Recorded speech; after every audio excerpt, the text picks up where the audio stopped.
২০১৩ সালের সিংগাইরের গোবিন্দল এলাকায় ৪ জনকে গুলি করে হত্যার ঘটনায় দায়ের হওয়া মামলায় সাবেক এমপি ও জনপ্রিয় কণ্ঠশিল্পী মমতাজ বেগমের ৬ দিনের রিমান্ড মঞ্জুর করেছেন আদালত।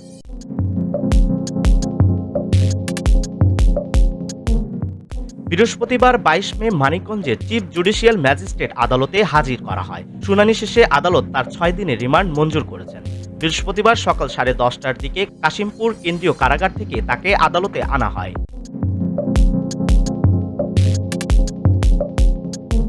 শুনানিতে তার পক্ষে আইনজীবী হিসেবে উপস্থিত ছিলেন খোরশেদ আলম ও জাহিদ খান উজ্জ্বল।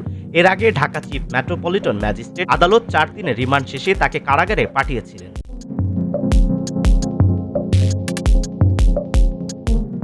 মমতাজ বেগম ২০০৮ সালে আওয়ামী লীগের মনোনয়নে সংরক্ষিত নারী আসন থেকে প্রথমবার জাতীয় সংসদে নির্বাচিত হন। পরে ২০১৪ ও ২০১৮ সালে মানিকগঞ্জ ২ আসন থেকে এমপি নির্বাচিত হন। তবে ২০২৪ সালের জাতীয় নির্বাচনে তিনি দলীয় বিদ্রোহী প্রার্থী জাহিদ আহমেদ টুলুর কাছে পরাজিত হন। বর্তমানে তিনি সিংগাইর উপজেলা আওয়ামী লীগের সভাপতির দায়িত্ব পালন করেছেন।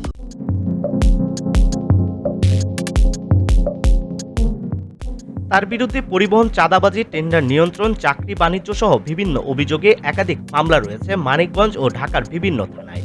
এছাড়া এমপি থাকা অবস্থায় বিএনপির প্রতিষ্ঠাতা জিয়াউর রহমানকে নিয়ে বিতর্কিত মন্তব্য ও সংসদ অধিবেশনের গান গেয়ে আলোচনায় আসেন তিনি।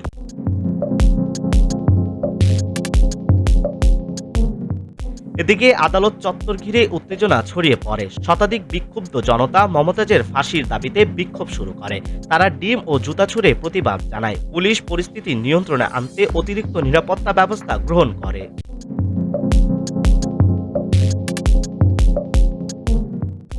মানিকগঞ্জ জেলা পুলিশের একজন উচ্চ পদস্থ কর্মকর্তা জানিয়েছেন, মামলার তদন্তের সাথে রিমান্ড চেয়ে আবেদন করা হলে আদালত ৬ দিনের রিমান্ড মঞ্জুর করেছেন।